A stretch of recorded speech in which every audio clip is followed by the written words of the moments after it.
está chegando, tem uma mensagem aí no chat, no início, informando os senhores que nós estamos gravando essa reunião, tá? Para nós podermos avaliar depois, para a escola também poder avaliar. Bom dia, professora Alexandra, seja bem-vinda. Bom dia, professor Paulo, acho que já dei. Professora Carla chegando, bom dia. Vamos nos comunicar aqui pelo chat, tá? Para evitar a microfonia, enquanto a gente não libera os microfones para quem quiser fazer comentário.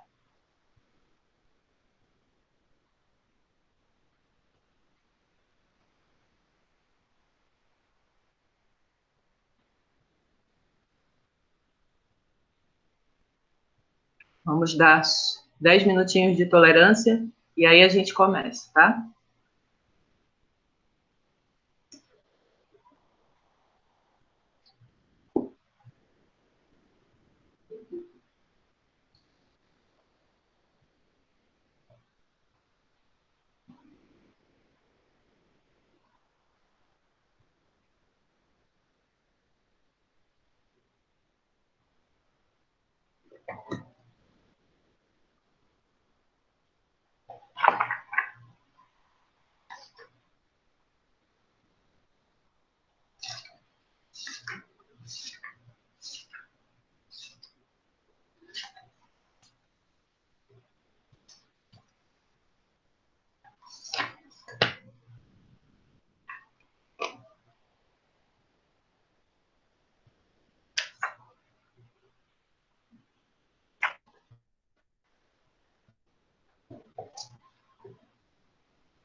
Bom dia, professora Vanilza, seja bem-vinda.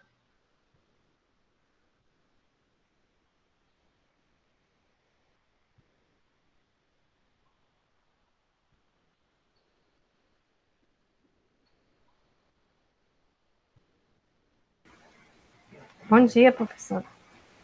Tudo bem? Tudo bem. Tá tentando ligar o microfone. Se quiser contribuir, fique à vontade. Obrigada, professora. Artes e literatura caminham de mãos dadas. Verdade.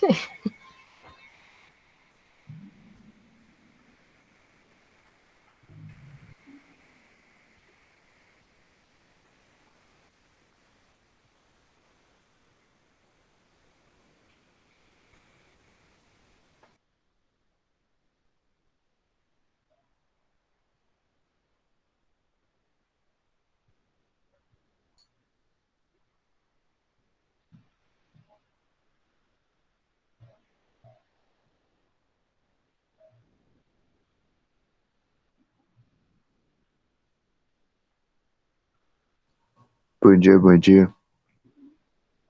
Bom dia, Diogo. Nos comunicando pelo chat, por enquanto. Sim, senhora.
Bom dia, Emily.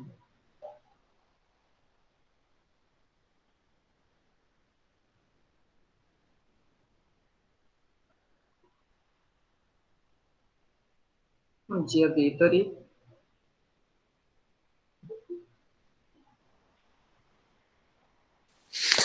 Bom dia, professor, tudo bem? Tudo bom?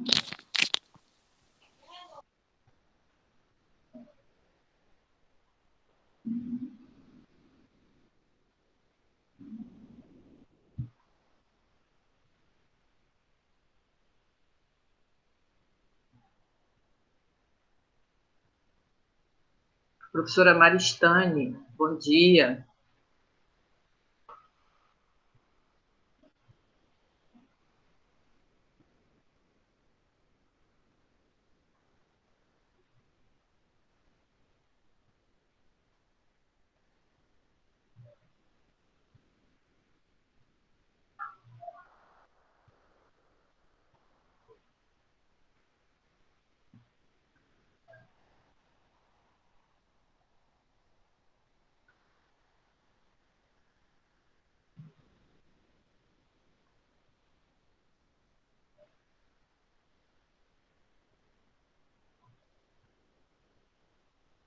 Então, senhores, se vocês não estiverem escutando bem, se vocês estiverem com algum problema para ouvir, para ver alguma coisa, vocês mandam a mensagem pelo chat, inicialmente, tá?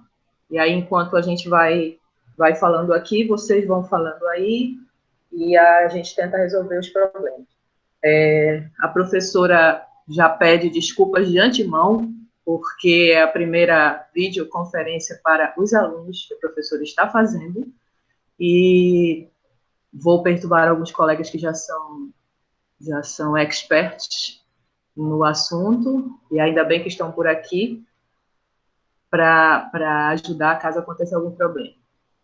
Vamos ver, né, o que vai dar. Eu espero que pelo menos a gente possa aproveitar esse momento para se sentir um pouco mais próximos, né? A gente não esteve próximo esse tempo, a gente está passando um momento um pouco diferente nas nossas vidas, tem gente que se orgulha de estar vivendo esse fato histórico, eu não me orgulho nem um pouquinho, mas fazer o quê? A gente precisa experimentar algumas coisas que a gente não quer, né? Independente da nossa vontade, a gente vai tentando aí passar por isso, uns com mais resignação que outros, mas a gente vai passando.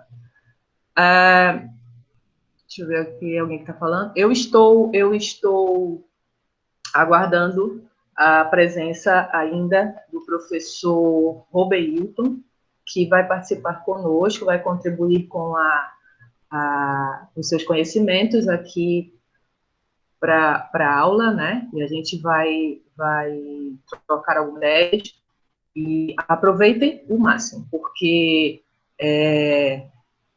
o assunto é muito bom, vocês são conhecedores desde muito tempo, que é o assunto que eu mais gosto, falar de modernismo, é o que me agrada na literatura, é o que mais me agrada na literatura, e ainda tendo a contribuição de alguns colegas que estão por aqui, eu acredito que a aula vai ser muito proveitosa.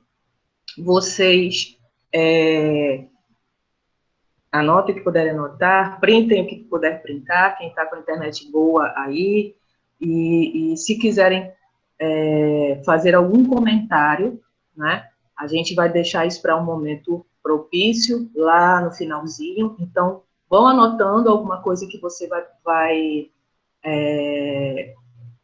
tendo dúvida, e aí vai deixando aí no cantinho, uma folha de papel, uma nota qualquer, e depois, no momento propício, a gente vai abrir aqui na sequência dos nomes que vão aparecendo, para poder fazer o comentário, ou o questionamento, certo assim? Eu vou fazer o seguinte,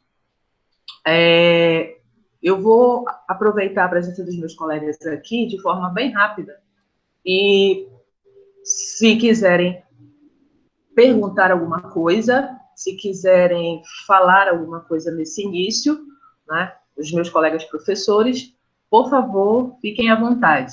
Eu tenho aqui, na ordem, a professora Alexandra, o professor Erison, depois eu tenho a professora Maristane, depois o professor Paulo, e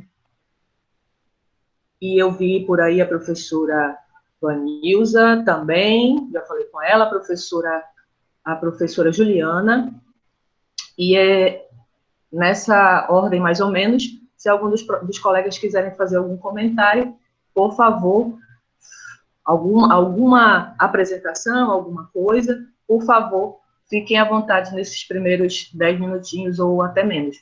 Quero agradecer a presença virtual da professora Marilis. Seja bem-vinda, professora Marilis. Pela primeira vez em quase 5 anos, nós estamos nos vendo na sala de aula, que beleza, né? Vamos lá, vamos ver o que dá. Professora Jéssica está chegando. Bom dia, professora Jéssica.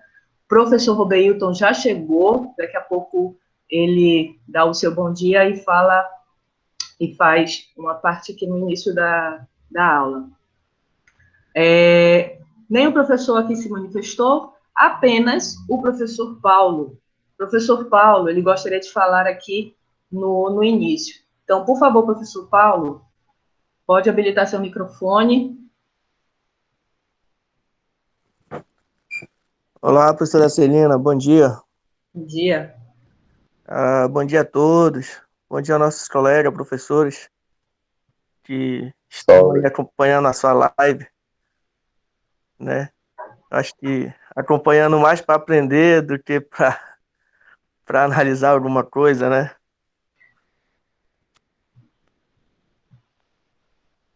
Ainda tá me ouvindo aí, Celina? Estou ouvindo. Tá todo mundo ouvindo, pelo menos ninguém reclamou. Tá. Celina, na verdade, eu quero usar esse momento para primeiro parabenizar a todos, né? Porque tá todo mundo se esforçando, inclusive você, para fazer esse momento diferente com os alunos.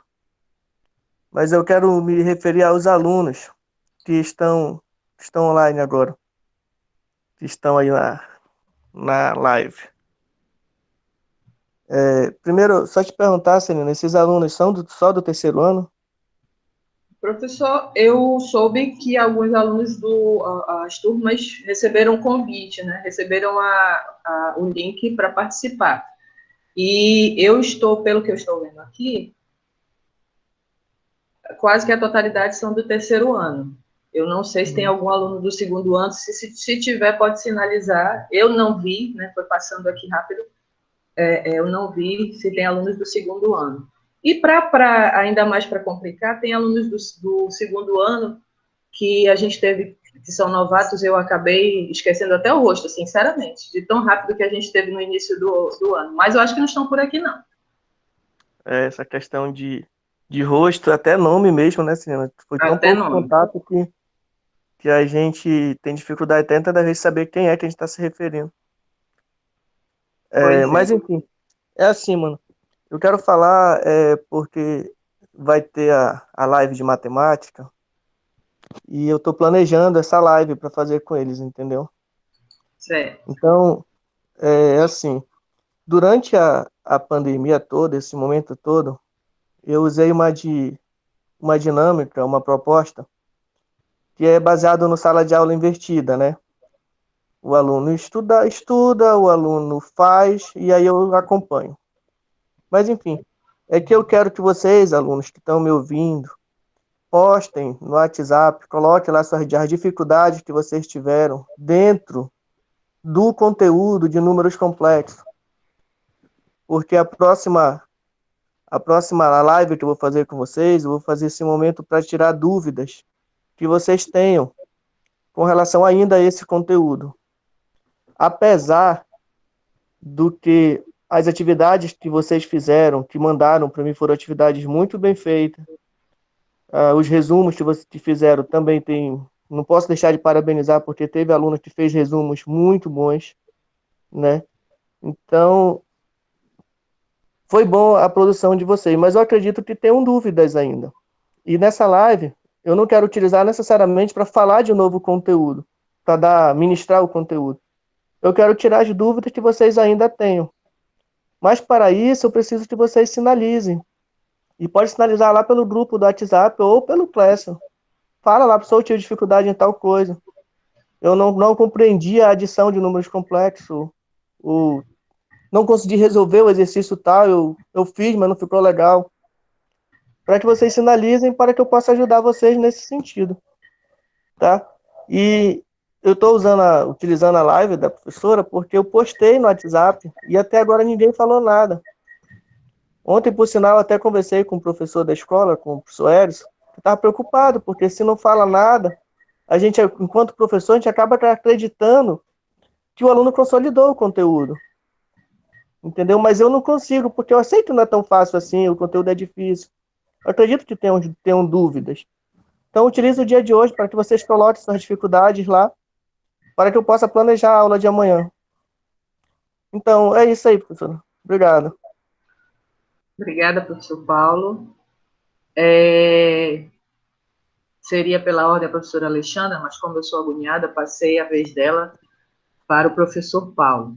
Então, professor, por favor, desabilite seu microfone, que a professora Alexandra vai fazer a sua fala agora. Bom dia a todos, alunos do terceiro ano, que estão se preparando para os vestibulares da vida e para a própria vida. Estar presente nessa aula quer dizer que vocês estão demonstrando interesse em crescer, em aprender mais e em estar preparados para enfrentar esse vestibular que vem pela frente, todos eles.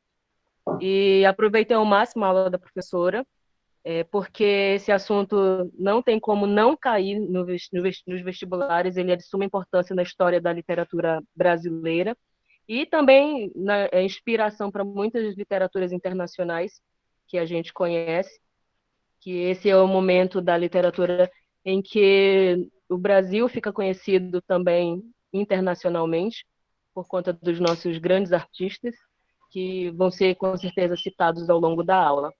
Eu estarei entrando em contato com aqueles que não estão acessando as aulas. Então, parabéns para aqueles que já estão. Estou anotando aqui os nomes. Tá ok? Então, boa aula, bom trabalho. Parabéns, professora. Até breve. Obrigada, professora.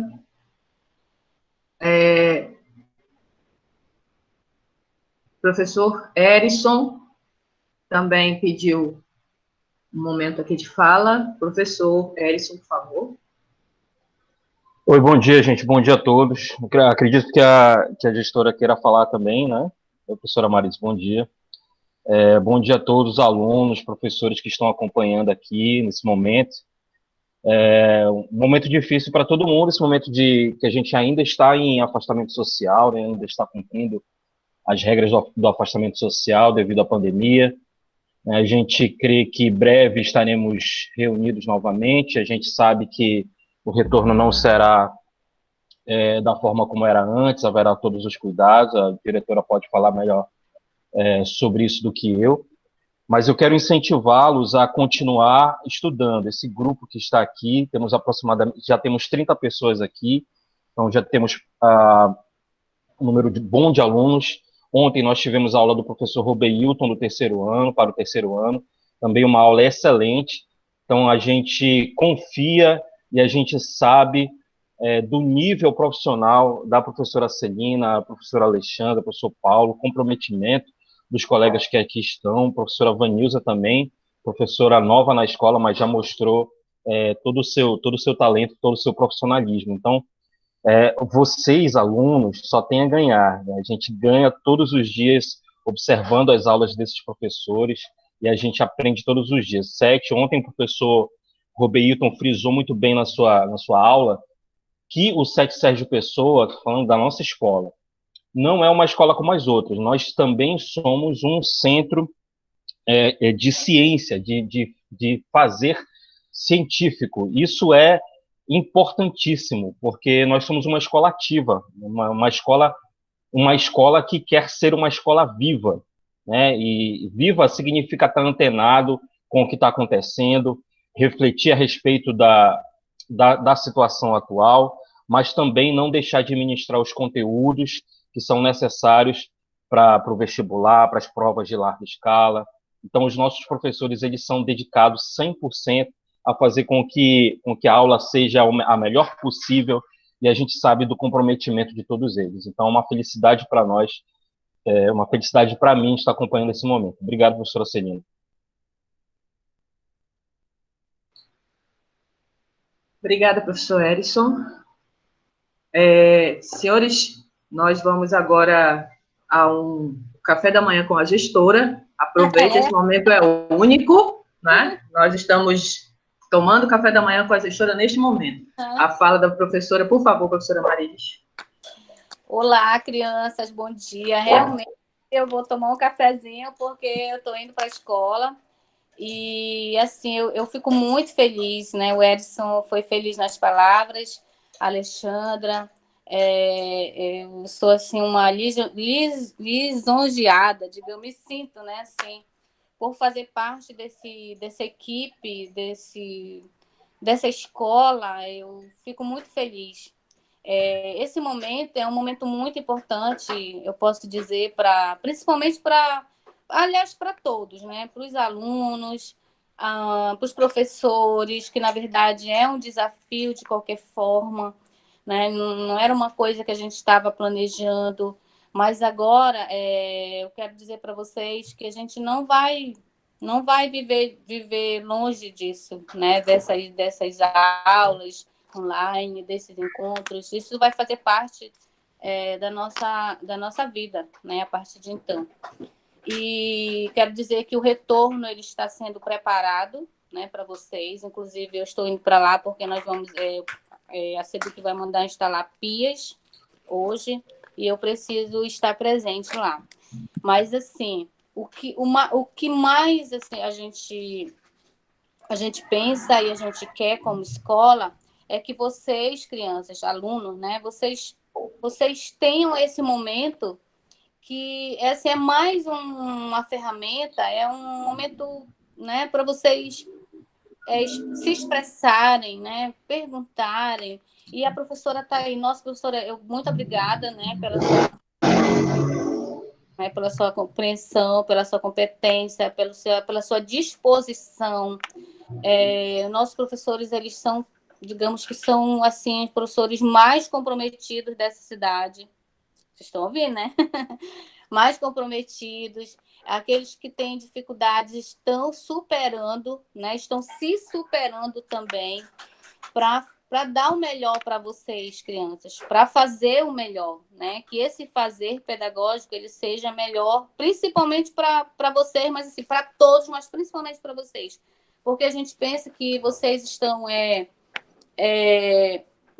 passando por esse momento, que não é fácil para ninguém, é difícil para todo mundo, né? Mas, assim, que a gente tire um espaço de tempo para se dedicar, né, em aprender algo e que vocês se preparem, né, para essas avaliações de larga escala que virão. Não só isso, mas para a sua aprendizagem também. Então, eu quero parabenizar todos os professores envolvidos, quero parabenizar os alunos que estão aí, que estão presentes, né? Assim, eu gostaria, como gestão, que todos estivessem presentes, mas a gente sabe que isso é impossível. Mas, assim, hoje a primeira aula da professora, acredito que na próxima vão ser 2 aulas, na próxima estejam aí quase 100%, né? Então, assim, professora, boa aula, né? Boa aula a todos.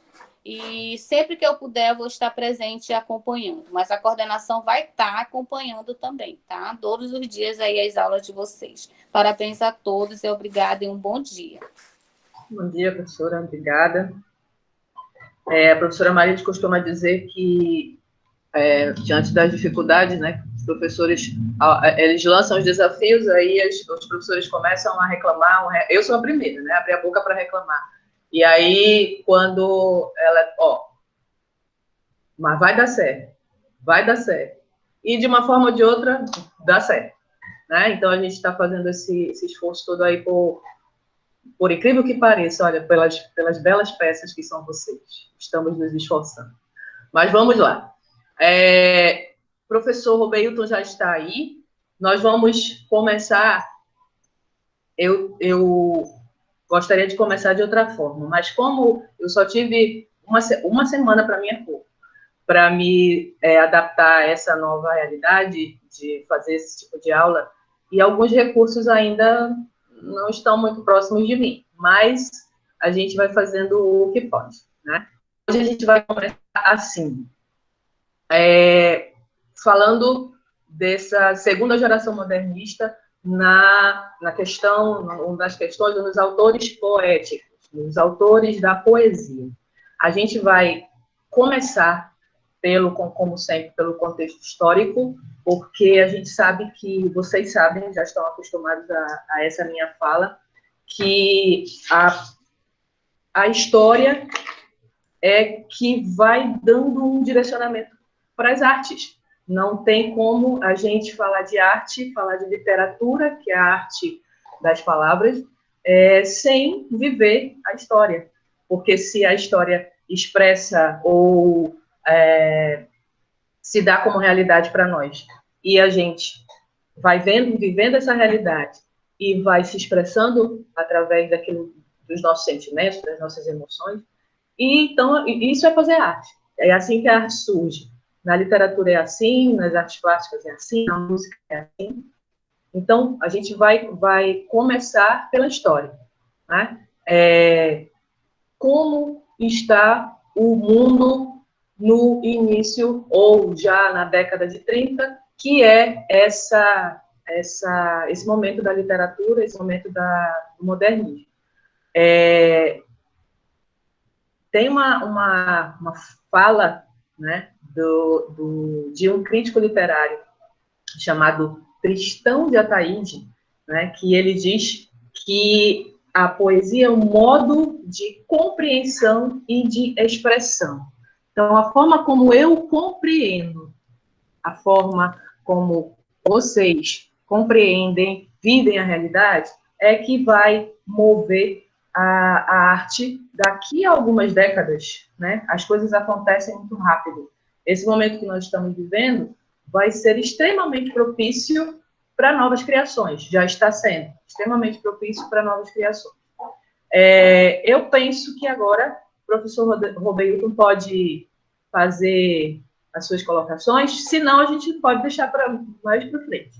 O senhor é que fala, o senhor é que sabe. Professor, eu estava anotando aqui a sua referência, certo, que vem bem ao encontro daquilo que eu estou pensando aqui, né? A forma de expressão e compreensão. Mas a senhora pode dar continuidade e me passar a palavra no momento seguinte, não tem problema, não. Tá certo. Bom, lá na primeira geração, a gente conversava sobre um pouquinho de como estava a realidade ou o Brasil, não é? E até o mundo também, porque a gente sabe que a arte ou a literatura no Brasil, ela acaba tendo a influência, ainda, mesmo que depois da Semana de 22, depois de toda aquela reviravolta dos poetas, de ter uma literatura essencialmente brasileira, de tudo aquilo, mesmo assim, a gente sabe que as influências acontecem na nossa arte, na nossa literatura, e lá, a gente viu lá na Semana de 22, que a gente já tinha desenhado mais ou menos o que seria esse momento da década de 30, que é quando se fala da segunda geração modernista. Eu vou tentar aqui compartilhar com vocês, vamos ver se eu consigo, né? Porque é uma parte do recurso que eu nunca usei, usei no teste, né? Vamos ver agora.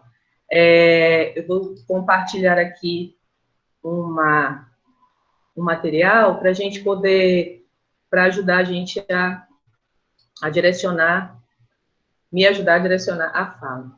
Deixa eu ver aqui.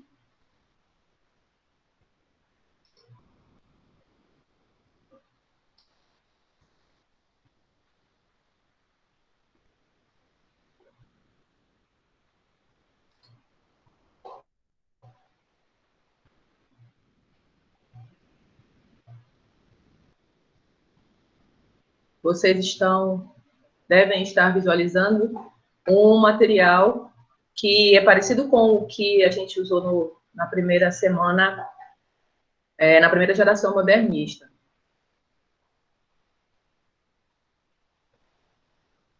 Deixa eu ver aqui. Edson, pode me dar um ok se está tudo certo aí? Se vocês estão visualizando bem.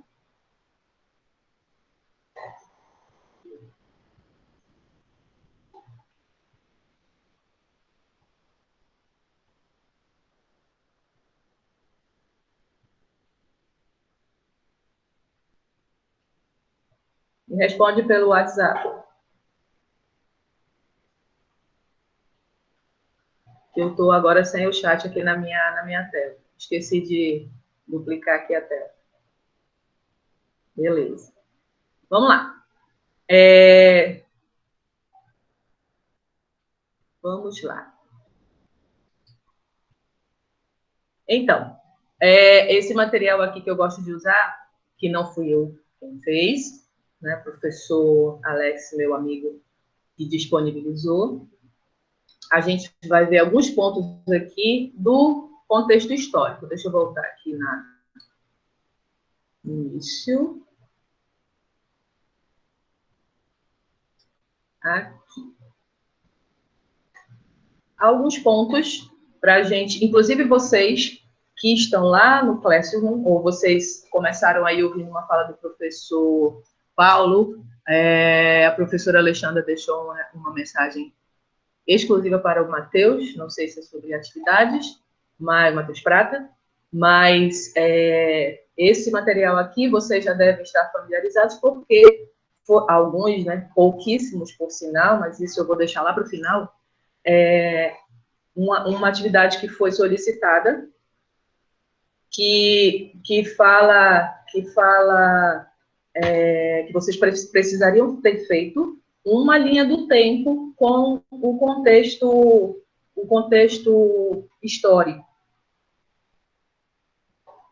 E aí aqui a gente tem alguns pontos que são, digamos assim, os mais relevantes, ou vocês sabem que a gente não vai esmiuçar muito a questão histórica, mas a gente precisa de alguns pontos para chegar naquilo que a gente falava antes.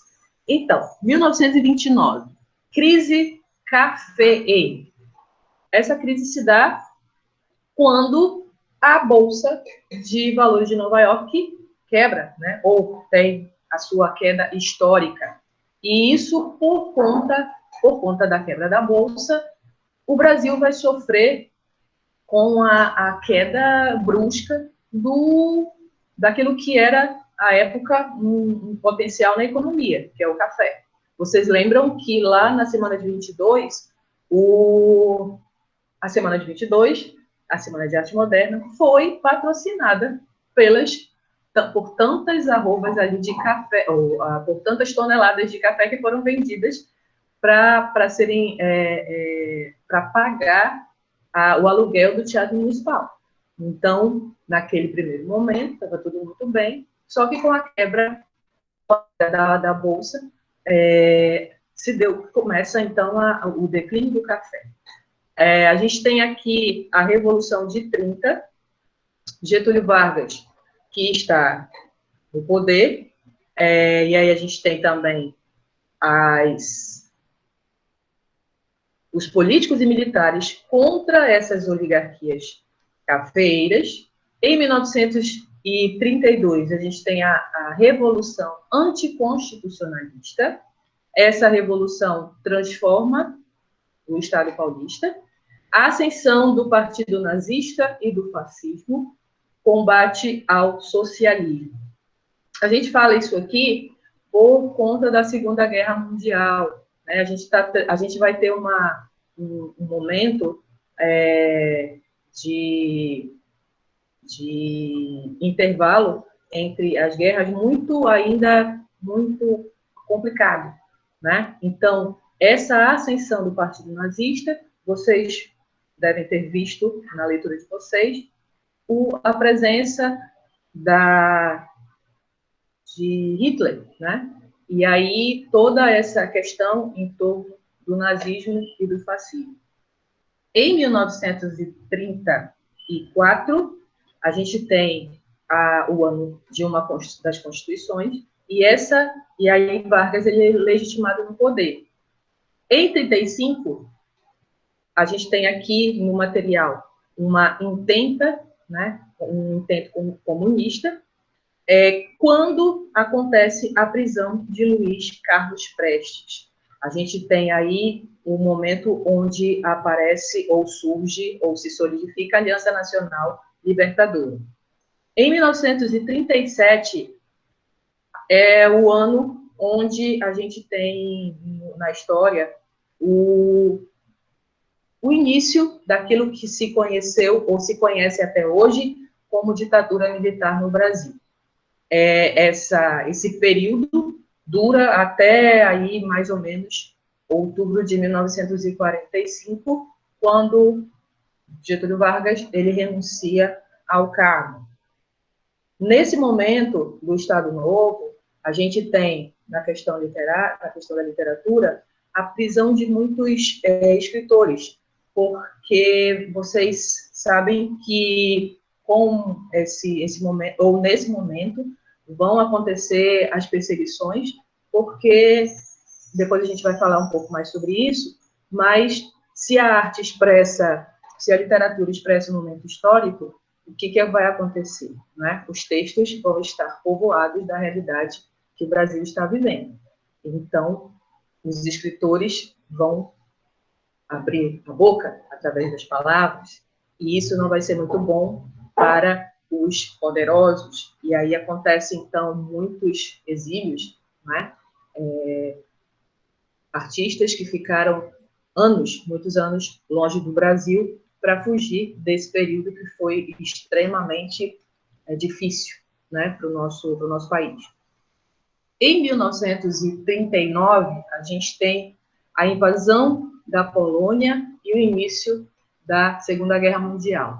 Senhores, se eu estiver falando alguma bobagem, né, se a minha memória me falha, daqui a pouco, certamente, o professor Rubeilton vai me corrigir, me ajudar, para que vocês não tenham nenhuma informação errônea aí. 1941, o material aqui não tem, desse material, mas naquilo que vocês leram, vocês podem ter encontrado a data ou ano que aconteceu um bombardeio em Pearl Harbor. Eu acho que é assim que fala. Se o professor João estivesse aqui, já pedir ajuda. Os Estados Unidos, então, entram no conflito. Esse recesso aí, antes de nós voltarmos aqui para as aulas, eu procurei um filme que eu nunca tinha assistido, que é o filme que fala desse... Aliás, procurei o filme e acabei encontrando um documentário que é muito melhor, sobre essa invasão, esse bombardeio. E a gente sabe que foi uma investida, né, muito séria e muito pesada, e acaba fazendo com que os Estados Unidos entrem na guerra, e a partir daí, né, desse evento.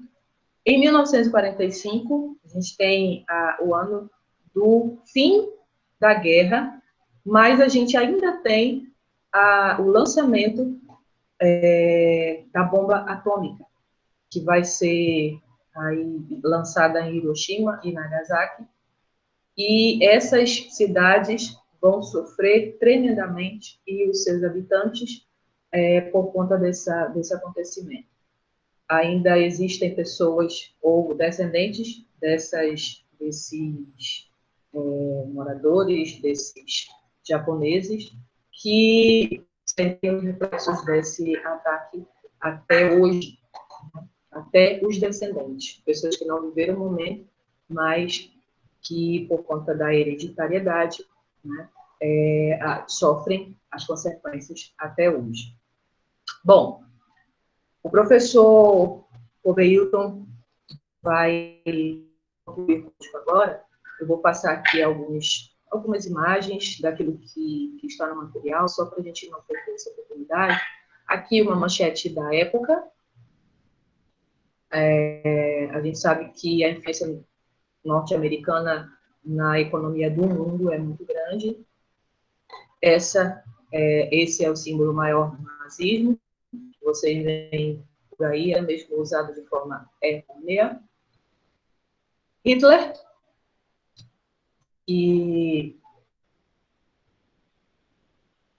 é o chamado ditador, né, nesse período. Aqui uma imagem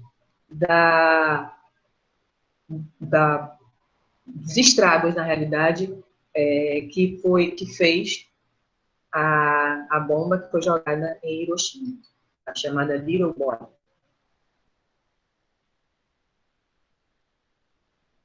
Deixem-me voltar para a nossa... Parar um pouquinho aqui. Professor Robeilton. Pois não, professor?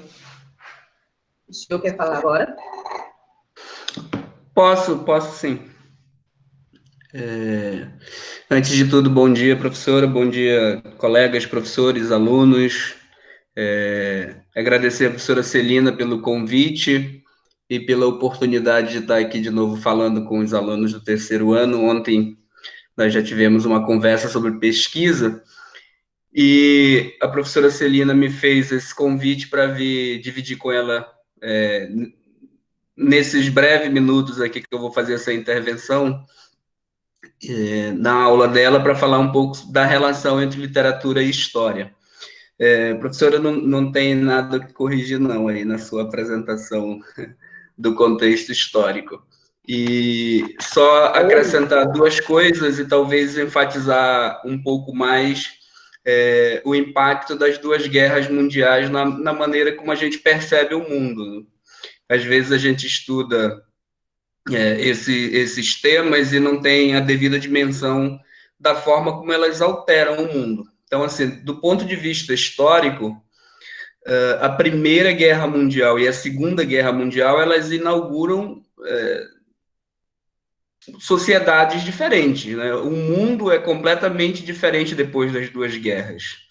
E é interessante que o tema que a professora está trabalhando, né, a literatura modernista no Brasil, ela é impactada diretamente por esses dois episódios, né? Você tem ali primeira, segunda e terceira geração modernista, eles estão exatamente nesse contexto histórico das duas grandes guerras mundiais. Então, tem um historiador inglês, Eric Hobsbawm, que ele diz que, na verdade, o século XX ele começa em 1914, né, quando começa a guerra. Assim, do ponto de vista cronológico, óbvio, a gente sabe que começa a partir de 1900. Mas o que ele quer dizer com isso? Ele quer dizer que, depois da Primeira Guerra Mundial, o mundo, de fato, é outro, né? Até 1914, a gente tem um mundo muito parecido com o século XIX, com os valores, com as visões de mundo, com a estética, com a forma de produzir literatura, poesia. Até a Primeira Guerra Mundial ainda é bastante parecido com o que era feito no século anterior. Mas, a partir da Primeira Guerra Mundial, por exemplo, a ideia de que a humanidade caminha sempre para o progresso, ela muda, né? A ideia de que a ciência vai dar resposta para todas as coisas, também. Pela primeira vez, a humanidade se viu jogada em uma tragédia em que o próprio ser humano destruía o ser humano, não é? Muito mais presente na vida das pessoas do que outras guerras. Se a gente pensar nas guerras napoleônicas, nas guerras de conquista dos impérios antigos, a morte ela não era tão presente. A Primeira Guerra Mundial e a Segunda Guerra Mundial, mais ainda, ela trouxe a morte para dentro da casa das pessoas. As cidades eram bombardeadas, né? Londres, Paris, agora há pouco mesmo a professora mostrou uma imagem da cidade de Hiroshima. Quer dizer, a guerra antes era um tema de militares. A guerra, na Primeira Guerra Mundial e na Segunda, virou um problema de toda a sociedade, né? As pessoas morriam de fome, né? Mesmo quem não estava no fronte da guerra, morria de fome, quando não morria das bombas, né? Cerca aí de 100 mil pessoas morreram num ataque, assim, numa questão de minutos em Hiroshima.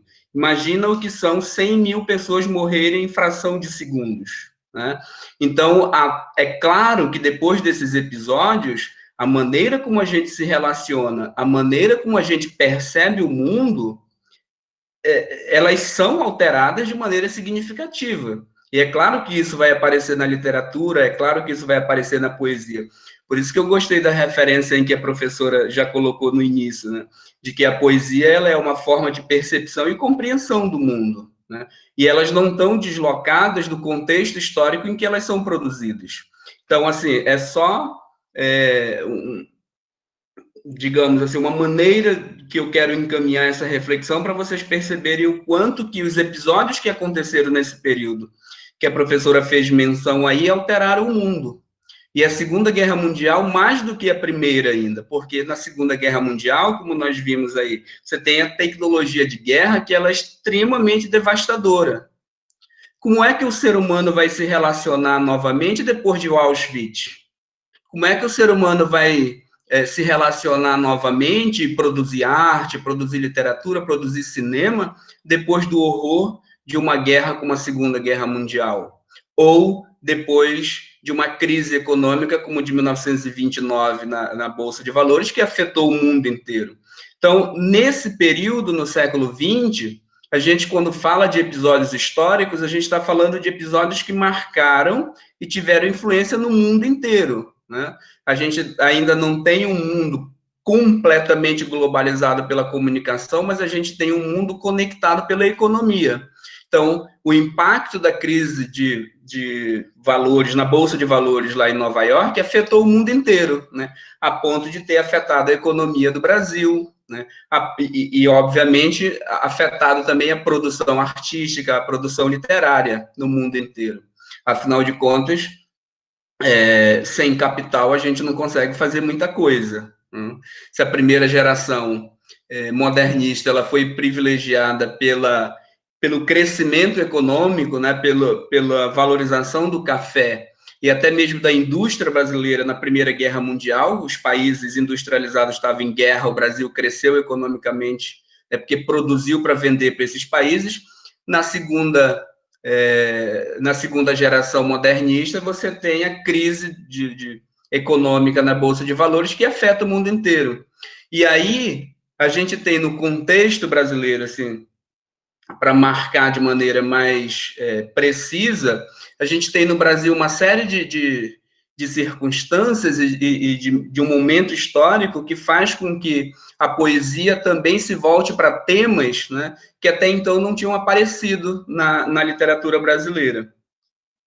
Por exemplo, os problemas sociais brasileiros, né? A poesia e a literatura modernista ela tem essa característica de trazer personagens tipicamente brasileiros, interioranos, né? Você tem os problemas sociais brasileiros aparecendo na literatura de Graciliano Ramos, de Raquel de Queiroz, de Evaldo Cabral de Melo.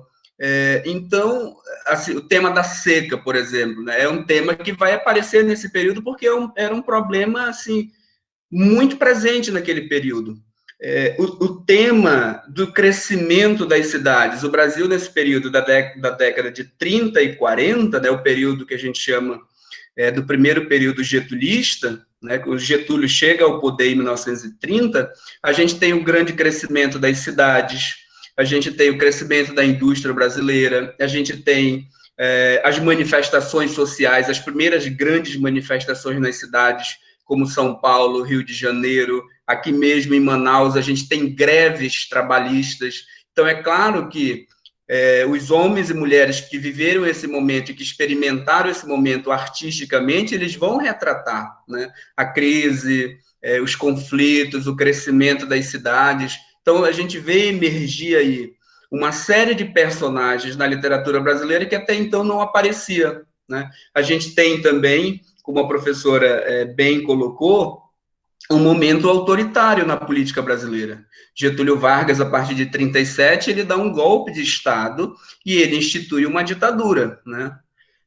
O Estado Novo, que vai de 37 a 45, é uma ditadura, e uma ditadura de inspiração fascista, como eram as ditaduras lá na Europa, né? De Mussolini, de Hitler, as ditaduras de Franco na Espanha, a ditadura de Salazar em Portugal, nesse período que vocês estudam na história como a ascensão dos regimes totalitários. Aqui no Brasil, a gente não tem um regime plenamente fascista, né, mas a gente tem um regime de inspiração fascista, que é o Estado Novo. E assim, só para dar um exemplo dentro da aula da professora, você tem um grande escritor brasileiro que foi preso e perseguido por Getúlio Vargas, que foi Graciliano Ramos, né? Então, você vê, Graciliano Ramos era ligado ao Partido Comunista, Jorge Amado, que era filiado ao Partido Comunista, nesse período, Getúlio Vargas perseguia todos os seus opositores, sobretudo os comunistas. Então, é óbvio que isso também vai aparecer na literatura desses escritores, né? Bom, para não falar muito, professor, eu acho que é um pouco isso que eu tinha para contribuir, e mostrar um pouco essa relação entre a literatura e a história, né? A literatura, ela é uma outra forma de dizer verdades históricas, né? Ela não é uma obra puramente de imaginação. A literatura, ela não está deslocada, ela não está descolada do seu contexto histórico. Apesar de hoje ter alguns teóricos que apostam na ideia de que você consegue pensar um texto sem o seu contexto, a minha formação histórica me trai, né? Eu não consigo pensar um texto fora do seu contexto histórico. Para mim, essas duas coisas, elas estão imbricadas de uma forma que elas não podem ser separadas. E aí é uma dica, né? Sempre, a professora começou muito bem, né? Sempre que você for pensar um texto, uma obra, um autor, você precisa pensar o contexto que ele está vivendo, né? Porque não é que a literatura ela seja um simples reflexo de um momento, né? Mas ela é, de fato, vou voltar para a frase, né, da professora, ela é uma forma de percepção e de compreensão do mundo, né? Ela, como eu disse, né, ela é uma outra maneira de dizer verdades históricas, né? Então, literatura e história, elas estão aí muito próximas. E eu digo mais, assim, aqui no Brasil, a literatura ela cumpre e tem cumprido um papel muito mais importante na reflexão, na construção da identidade brasileira do que propriamente a história. Tem um grande teórico da literatura brasileira, que certamente a professora Celina deve conhecer e gostar, que é o Antônio Cândido, e que ele diz isso, né? Se em outros países a filosofia e a história foram fundamentais para construir uma identidade, no Brasil foi a literatura que cumpriu esse papel. É muito mais fácil vocês lembrarem o nome de um grande escritor, de uma grande escritora brasileira, do que o nome de um historiador, por exemplo, né? Só para deixar claro como que isso funciona aqui no Brasil, né? Então, a literatura, ela é muito mais fundamental, né? Hoje em dia, a gente tem grandes estudiosos da história, grandes filósofos brasileiros, mas os literatos cumpriram um papel muito antes de nós, né? Muito antes de nós, historiadores e filósofos, sendo mais claro, né? Então, estudar a literatura brasileira é entrar diretamente em contato com a formação do nosso pensamento social e do nosso pensamento enquanto povo, da nossa construção da identidade, né? Eu encerro por aqui, professora, e fico à disposição, se a senhora precisar mais de alguma intervenção, estou por aqui e quero lhe ouvir. Obrigado. Ai, que beleza, eu que quero ouvir mais. Eu vi um sorrisinho nos lábios de professora Vandilza, porque a arte é quase tudo, só para não dizer que é tudo. Mas vamos continuar, deixa essa discussão para a professora Alexandra nas aulas de redação. Eu já quero uma atividade da professora Alexandra, quem sabe, né? Um texto sobre essa relação literatura e contexto que o professor Rubeilton acabou de colocar muito bem para nós. Maravilhoso. Bom,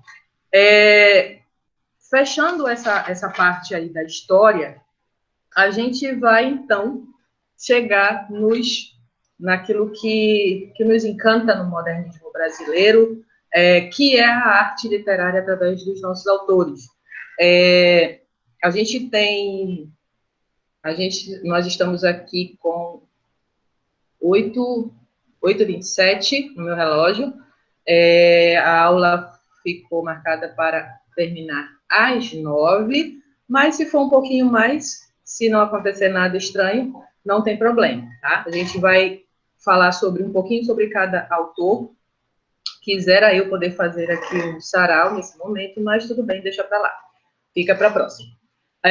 A gente tem, então, como marco inicial desse período, como bem falou o professor Roveilton, a gente poderia, em literatura, sempre... Eu acho que eu vou começar minhas aulas assim agora, né? Fazendo referência não aos fatos históricos, claro, sem esquecê-los, mas afirmar ou continuar afirmando que esse período histórico do Brasil, chamado modernismo, não vou chamar mais de estética apenas, mas estética e histórica, começa ou tem como marca inicial uma publicação de Carlos Drummond de Andrade, uma obra chamada Alguma Poesia, que é uma publicação que vai marcar uma das fases desse autor, que depois a gente vai falar especificamente dele.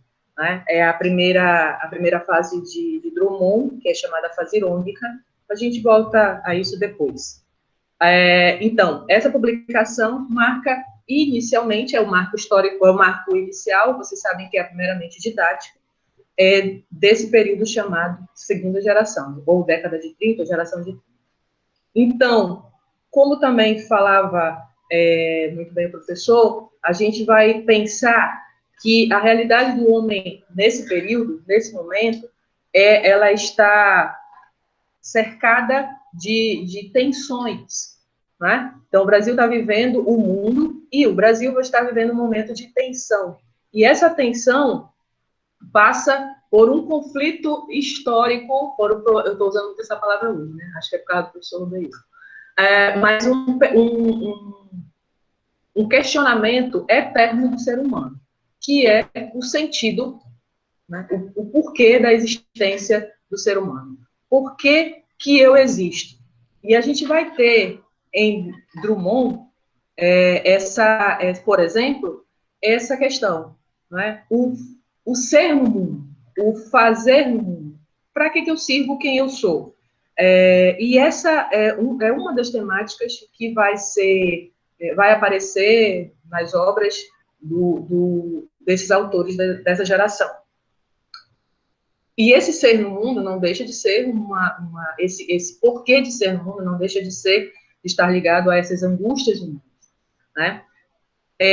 Essa relação do indivíduo e da sociedade, mais claramente, vai aparecer dentro de uma dimensão social. O homem não vai se ver, mesmo que ele esteja em conflito ou angustiado, né, ele não vai se ver fora dessa realidade.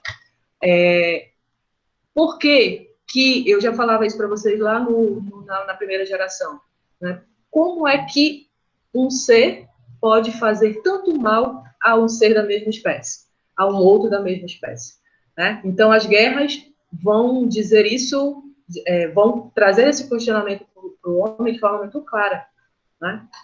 Imaginem, um homem destruir o outro por causa de uma ideologia, por causa de uma forma que eu acho que eu vejo o mundo, a minha forma de ver o mundo é assim, minha forma de ver o outro não é a mesma forma que eu vejo, né? E isso não vai ficar por aí. Nós estamos vivendo essa realidade ainda, cada ano que passa, eu penso, isso é uma colocação minha, né? Que cada ano que passa, cada momento que a gente vai vivendo, a gente percebe que o homem está cada vez mais para ele, né? E menos para o outro, e isso vai trazendo essa dificuldade de relações entre as pessoas. E aí, nesse período, a gente já tem isso.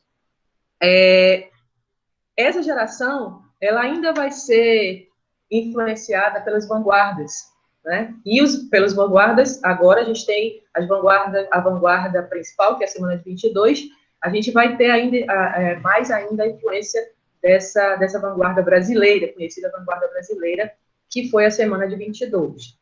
E como agente de circulação, onde vão estar esses textos? Nós já tínhamos lá no início, na década de 20, a chegada de mais revistas ou mais editoras, E aí a gente vai ter a mesma forma de veículo para chegar essas obras ao público, né? Através de jornais, através de revistas. A linguagem vai ser uma linguagem muito de uso a exploração de recursos vai ser muito mais usada. Lembrem-se, como falamos anteriormente, que nós estamos num período onde tudo que era escrito era muito bem observado, né? Então, os autores, eles usavam os artifícios da linguagem, das figuras de linguagem, para poder dizer aquilo que queriam, né? E mesmo com isso, acabam sendo perseguidos e muitos presos, e, enfim. As palavras, o uso da linguagem simples, também é uma característica para esse momento. Especificamente, palavras simples não quer dizer que sejam as palavras que vocês usam hoje, ou que cotidianamente nós usamos, né? Mas uma linguagem não rebuscada, que a gente já viu em outros momentos, não tão rebuscada como nós já vimos em outros momentos na literatura. A poesia, que é o nosso material hoje, ela é, digamos, tem um alicerce simbolista, ou neossimbolista, melhor dizendo. Vocês são estudantes de terceiro ano, nós vimos o simbolismo no final do ano passado. Sim, ainda estamos em 2020, ainda não acabou, mas no final de 2019, nós vimos o simbolismo como uma estética literária que está... Alguns autores costumam falar dos S's, né? Os S's do simbolismo, que é o símbolo e o som. E aí a gente vai ver isso diretamente nos autores, principalmente numa das autoras, que é Cecília Meirelles. Eu vou começar ao contrário. Eu vou falar na nossa categoria aqui de estudo, dos menos importantes para o mais importante. Então, como o Drummond, nesse período, ele é o mais importante, eu vou deixar ele para o final. Aí a gente, então, fala um pouquinho de Jorge de Lima e Murilo Mendes. São, talvez, os que tenham menos expressão para esse momento. Jorge de Lima, ele vai aparecer, inclusive aí no tópico do livro de vocês, aparece como um católico engajado. A poesia de Jorge de Lima, ela é essencialmente mística, né? Então, ele tem umas pitadas de catolicismo até, né? Desses elementos na sua poesia. Não é, mesmo aparecendo essa nuance aí, católica, talvez, ele também, por isso engajado, né? Ele também está preocupado com o contexto dessa época. A gente tem, então, Murilo Mendes, que é um outro conhecido católico, que ele vai ter um olhar um pouco parecido com os primeiros modernistas, lá do início, da primeira geração, né? Um olhar mais irreverente, até também, além de neossimbolista, também neorrealista. Eles conseguem, então, os dois, tanto Jorge Lima como Murilo Mendes, de fazer essa união entre essas questões místicas ou religiosas e engajadas, que a gente usa quando fala da temática social dentro das obras, dentro da poesia. Aí a gente fala um pouquinho de Mário Quintana, que também é um expoente, um nome dessa época. Mário Quintana tem uma curiosidade que eu sempre gosto de falar, porque ele é um poeta muito sensível, né? Não que ele seja um bestinha, pelo contrário. Na sensibilidade dele, na delicadeza dele com as palavras, ele consegue falar muita coisa. Mário Quintana, ele foi, uma curiosidade, fofoca literária, momento fofoca literária. Ele foi, digamos que, impedido, recusado, enfim, não foi eleito em nenhum momento da história para ocupar nenhum lugar na Academia Brasileira de Letras. E, se eu não me engano, por 3 vezes ele concorreu a uma cadeira, mas ele nunca recebeu os votos que eram necessários. para isso. E acaba que ele deixou uma frase que é célebre, né? Enquanto os seus colegas, que é essa, né? Enquanto os seus colegas passarão, ele passarinho, né? Eu passarinho. Então, Quintana, ele é livre, né? Literalmente livre para fazer a sua poesia, sem ter que se preocupar com aquilo que talvez os nobres da academia estariam preocupados. Eu trouxe alguns poemas aqui, vamos ver se eu consigo compartilhar agora com vocês. Um ou dois textos aqui do Quintana. Na folha. Eu acho que é esse, não. É esse. Aqui. Vamos lá. Se a internet ajudar. Ó, Quintana está aí no centro da tela de vocês, eu espero. Eu gosto muito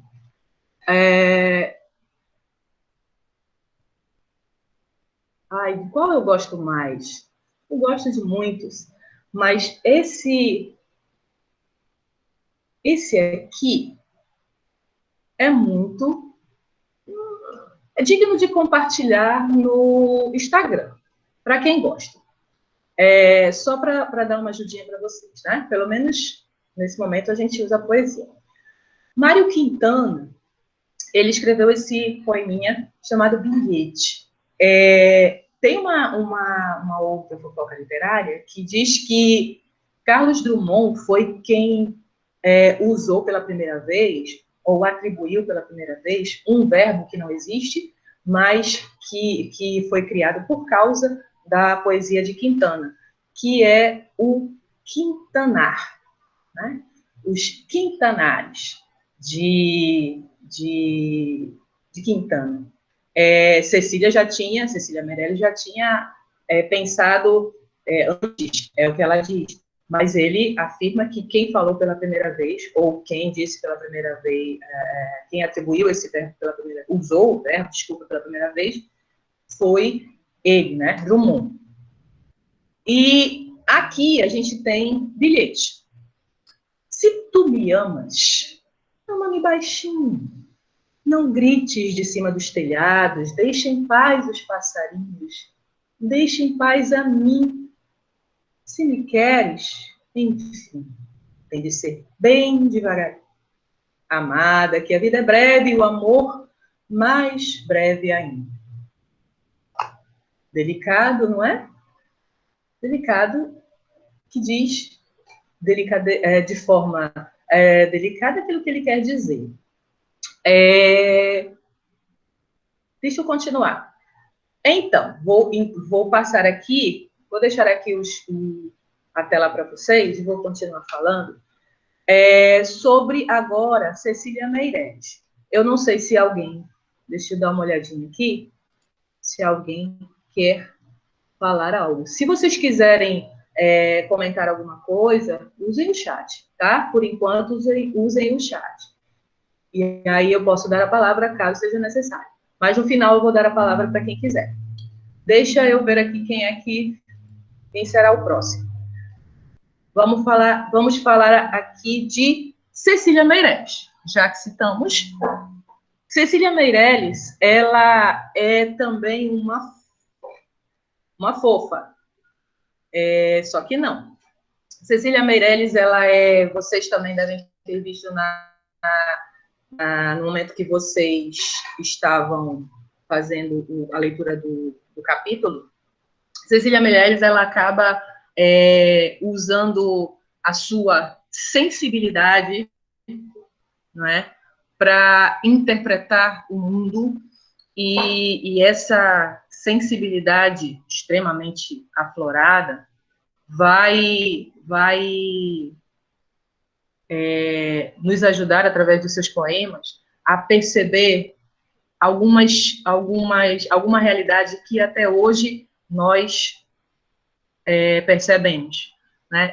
Eu costumo dizer que essa geração de de 30, essa geração de 30, ela, eu acabei de falar, esqueci de falar isso no início, né? A primeira geração a gente conheceu como de destruição, não é? Uma destruição, lembrem-se do movimento antropofágico, né? A destruir, mas para reconstruir, né? Para restaurar. E foi isso que aconteceu nesse período, né, que é chamado da segunda geração. Uma reestruturação, uma reedificação ou uma edificação da poesia. Cecília Meirelles, então, usa a intuição, né, através da sua sensibilidade e intuição, ela vai falando da realidade e usa muito esse universo feminino. Esse poema é um pouco daquilo que eu vou ler o poema e depois eu continuo falando um pouco daquilo que são as características da temática dessa poeta, dessa autora. Eu canto porque um instante existe e a minha vida está completa. Não sou alegre, nem sou triste. Sou poeta. Irmão das coisas fugidias, não sinto gozo nem tormento. Atravesso noites e dias no vento. Se desmorono ou se edifico, se permaneço ou me desfaço, não sei, não sei. Não sei se fico ou passo.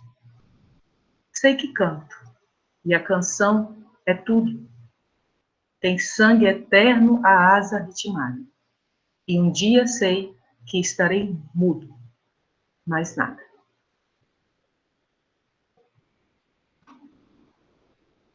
Eu gosto muito da Cecília, porque ela fala... Deixa eu ver se tem a fotinho dela aqui, para vocês... Não tem, mas depois eu vejo. Eu gosto muito da temática dela, é muito sensível, mas é muito direta, né? E quando eu falava da linguagem simples desse período, eu acredito que até os menos sensíveis, que é o meu caso, conseguem entender ou percorrer as linhas do poema de uma forma que se encontra dentro do texto, né? Eu juro que eu vou ler só esse. Retrato. Eu não tinha este rosto de hoje, assim calmo, assim triste, assim magro. Nem estes olhos tão vazios, nem um lado amargo. Eu não tinha estas mãos sem força, tão paradas e frias e mortas.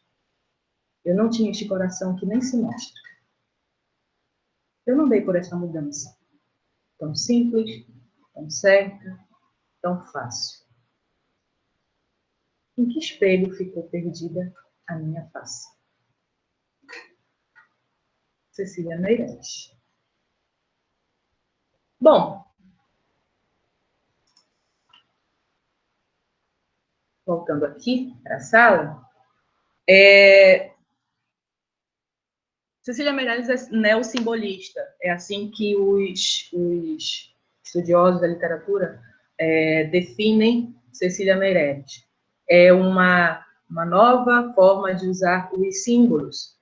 Na realidade, os S's do simbolismo não são dois, né? Aliás, são dois, mas eu acabo colocando um outro, que é, além do símbolo e do som, o sagrado. Cecília também usa da espiritualidade. E quando se fala de som, fala-se de musicalidade, fala-se de sonetos, fala-se de aliterações, né? Então, são o uso desses recursos enriquecem o texto e, principalmente, através desses recursos, dizem aquilo que querem dizer, né? O poeta usa isso, e Cecília usa ainda a musicalidade de forma muito delicada. Eu gosto muito, particularmente. E ainda tem uma outra temática de Cecília, que é a fugacidade do tempo. esse último poema, que é Retrato, expressa muito bem isso, né? O tempo passa, as coisas têm fim, nada é para sempre. Tem uma comercial agora, né? Uma campanha que diz assim, vai passar. E não está passando, né? O negócio está meio difícil. Já demora. Mas, enfim, vai passar. É como eu também sempre digo, demora, dói, mas passa. Então, tem uma obra também que é interessante colocar, que é muito citada nos vestibulares. Eu acredito que a gente, como a professora Marília já assustou aí mais cedo, a gente vai ter aulas mais frequentes, então a gente vai poder voltar a algumas obras específicas, principalmente nas que são mais frequentes, aparecem com mais frequência no vestibular. É o que é chamada Romanceiro da Inconfidência. Essa obra, ela vai falar sobre, tem como temática esse período, né, da história do Brasil, e vai citar os poetas daquele período, da estética literária daquele período, que é o arcadismo. Então, é uma obra extremamente rica, que a gente volta em outro momento para falar dela. Vou até colocar aqui para não esquecer. Temos um outro poeta chamado Vinícius de Moraes. Vinícius, ele tem dois momentos. No início da sua produção, ele é conhecido como espiritualista. Ele vai fazer algumas obras passeando aí por essa temática espiritualista. E um outro segundo momento, que eu acredito que é um momento que vocês talvez conheçam, né? Que é um momento, um período de mais boemia, de mais sensualidade, ele vai aparecer ou vai expressar a sua forma em poesias mais eróticas. O erotismo, como sempre falo para vocês, um erotismo sutil, não é? Que não é o erotismo que vocês estão acostumados a ver por aí hoje em dia, mas uma extrema sensualidade. Vinícius, ele é muito conhecido entre os apreciadores de poesia, porque ele vai fazer, além dos textos, ele vai musicar, né, esses textos. Ele faz uso dos sonetos. O soneto é um clássico para ser musicalizado, né? Então, e esse autor, não posso esquecer, que ele exemplifica muito bem esse período entre o equilíbrio, ou esse momento equilibrado entre as primeiras gerações, entre a primeira e a segunda geração. E também é um dos criadores de um período para a música popular brasileira chamado Bossa Nova. Coloquem aí nas anotações de vocês, vão pesquisar um pouquinho sobre Bossa Nova, quem sabe seja assunto que vai ajudá-los, o estudo vai ajudá-los também para o vestibular, talvez até mesmo para a professora Vandilza. Soneto de fidelidade. Quem nunca ouviu soneto de fidelidade? Vocês, né? Tenho certeza que vocês nunca ouviram. Vocês não leem poesia. Poesia é chata. Poesia ninguém entende. Mentira! Leiam poesias modernistas, para depois vocês voltarem lá para trás, para o arcadismo, para o barroco. Aí vocês vão talvez, se fizer, pelo menos, só uma dica, façam o movimento contrário, é bem melhor. Infelizmente, ou felizmente, a gente estuda literatura numa linha cronológica, né? Mas eu indico que vocês comecem pelo modernismo, é muito melhor. Soneto de fidelidade. Deixa eu citar aqui o texto. Eu acho que tá. E eu acho que eu já estou quase estourando meu tempo, mas a gente já vai terminar. Aqui é Cecília, aqui é Vinícius. Vinícius, o poetinha. Não porque ele seja um qualquer, hein? Esse é o soneto de fidelidade. Vocês conhecem, tenho certeza.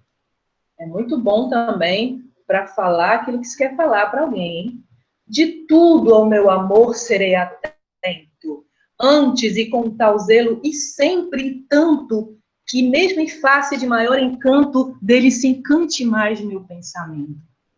Quero vivê-lo a cada val momento, e em seu louvor hei de espalhar meu canto, e rir meu riso e derramar meu pranto, ao seu pesar ou seu contentamento. E assim, quando mais tarde me procure, quem sabe a morte, a angústia de quem vive, quem sabe a solidão, o fim de quem ama, eu possa me dizer do amor que tive, que não seja imortal, posto que é chame, mas que seja infinito enquanto dure.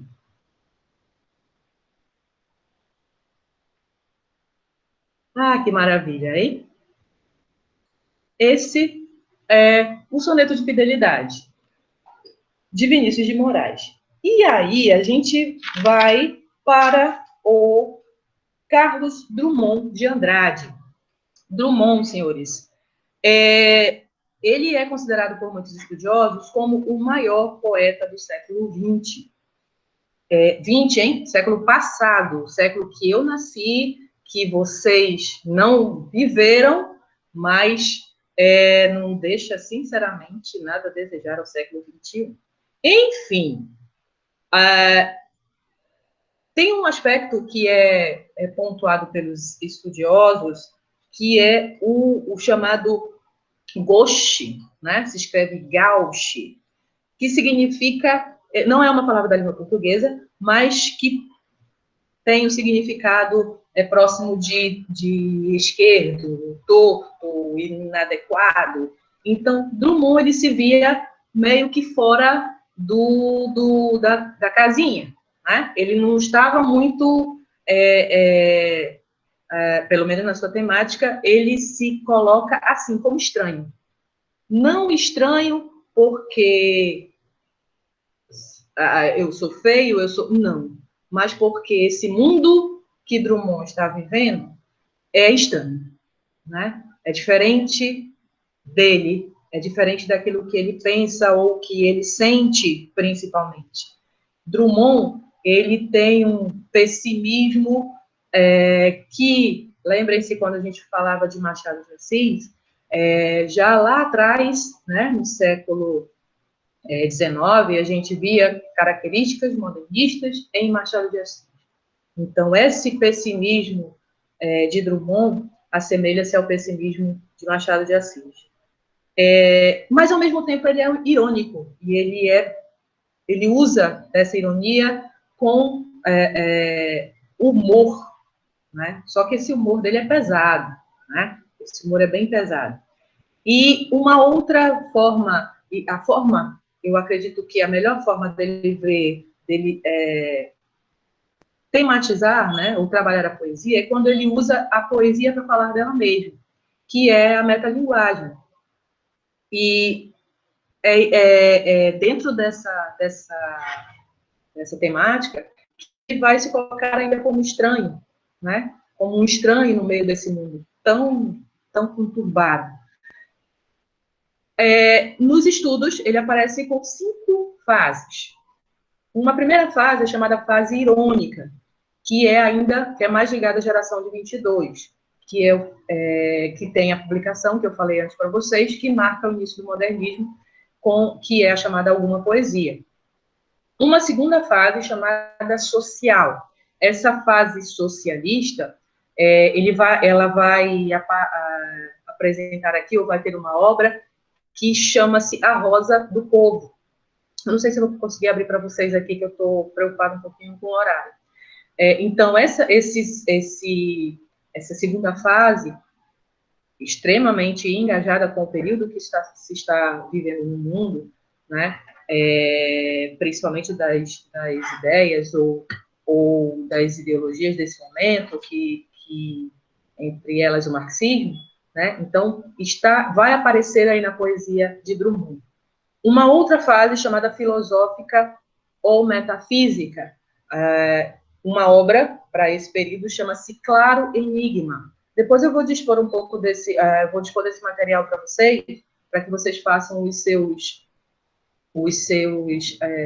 comentários, os seus estudos, tá? O professor Roberto fez uma nota aqui falando de Schopenhauer. Um outro grande dos estudos filosóficos aqui, que é a influência que eu acredito que eu tenha falado isso para vocês, que Machado de Assis, então, sofre a influência de Schopenhauer, né? Consequentemente, na linha do tempo aí, Carlos Drummond vai herdar esse pessimismo, literariamente falando, do Machado de Assis. Uma outra fase, chamada memorialista, é uma obra que é citada nesse período, é a obra Lição das Coisas. Essa fase memorialista, no livro de vocês tem uma poesia que aparece essa temática, chamada Infância, que aqui ele vai mostrar um pouquinho, ele vai recordar uma cena de infância que vai servir para ele avaliar o seu momento presente, né? Então, o texto diz assim: meu pai montava a cavalo, ia para o campo, minha mãe ficava sentada cosendo, meu irmão pequeno dormia. Eu sozinho, menino entre mangueiras, lia a história de Robinson Crusoe. Comprida história que não acaba mais. No meio-dia, branco de luz, uma voz que aprendeu a ninar nos longes da senzala. E nunca se esqueceu, chamava para o café. Café preto, que nem a preta velha. Café gostoso, café bom. Minha mãe ficava sentada, cosendo, olhando para mim. Não acorde, menino. Para o berço onde pousou um mosquito. E dava um suspiro. Que fundo. Lá longe, meu pai campeava, no mato sem fim da fazenda. E eu não sabia que minha história era mais bonita que a história de Robinson Crusoe. Carlos Drummond de Andrade. Essa obra está no livro Alguma Poesia. Uma outra fase também engraçado que aparece nos estudos, que parece que no fim da vida os poetas vão ficando um pouco menos envergonhados, né? Para não dizer sem vergonha. Então, é a fase erótica do autor. E ele vai lançar uma obra chamada Corpo, que eu não vou mostrar aqui para vocês, porque eu quero deixar um tempo aqui para as nossas considerações aqui. Infelizmente, o nosso tempo está acabando. Eu acredito que o grosso da coisa a gente conseguiu atingir aqui. Nós falamos dos poetas principais. Como eu falava no início, quisera eu poder fazer aqui um sarau de tantos poemas que são maravilhosos dessa fase, dessa época, mas a gente vai ficar por aqui. Eu vou deixar um tempinho aqui para a gente para vocês fazerem alguma colocação.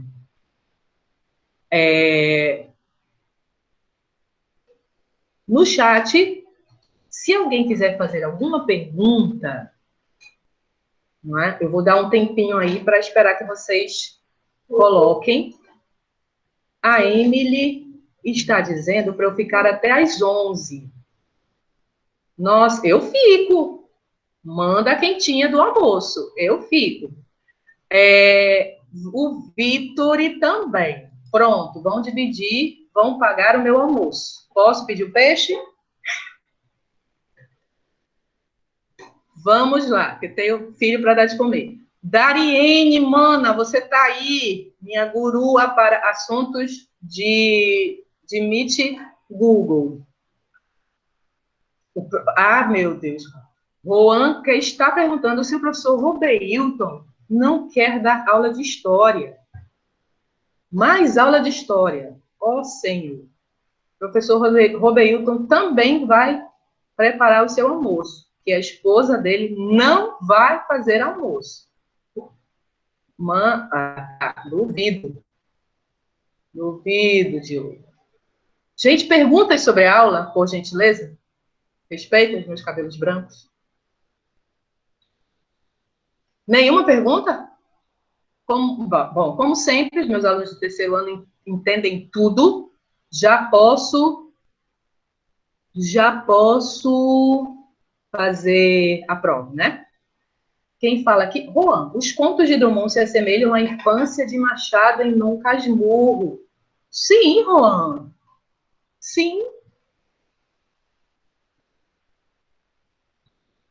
Ah, tá. Não temos dúvidas. Uhum, eu tenho dúvidas, vocês não têm dúvida.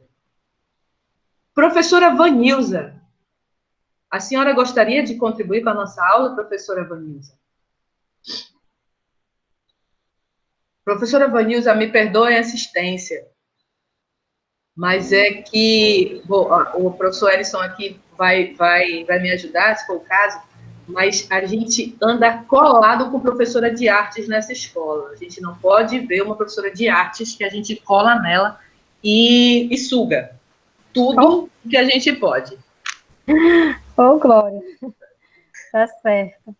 Eu costumo dizer, em primeiro lugar, quero lhe parabenizar pelas aulas, pela aula, e os meninos que estão assistindo, né? Eu acho que é de grande importância, nesse momento, a gente não perder nenhuma oportunidade de estar junto, né? Mesmo que é um junto distante. Mas é muito bom quando a gente tem uma oportunidade em meio a tanta coisa que está acontecendo, né? Que não são boas, mas que nos permite, nesse momento, ter essa interação. E eu sempre costumo dizer que a arte, literatura e história, elas andam as três juntas, porque você não consegue falar de arte se você não contar o contexto histórico. Para você entender uma obra, você tem que entender o período que o artista passou. Porque eles não criam do vão, né? Eles não acordam de manhã e dizem, vou pegar e fazer tal obra, uma poesia, uma tela, uma pintura, sobre tal tema, não. Eles contam, né? Eles vivenciam o momento e trazem para a sua obra. É como se a história conta, né? Ela vai se desenvolvendo e eles vão eternizando, porque nós sabemos que as obras dos artistas, elas são eternas, né? Elas vão passando de geração em geração, elas vão no decorrer do tempo histórico, mas elas estão sempre sendo buscadas, né? Citadas, estudadas. Então, elas têm a arte, ela tem essa contribuição. Sem falar que a arte, ela traz um conhecimento muito grande, né? Ela traz uma bagagem para o ser humano. Através da arte, nós podemos vivenciar o que foi vivido no passado, né?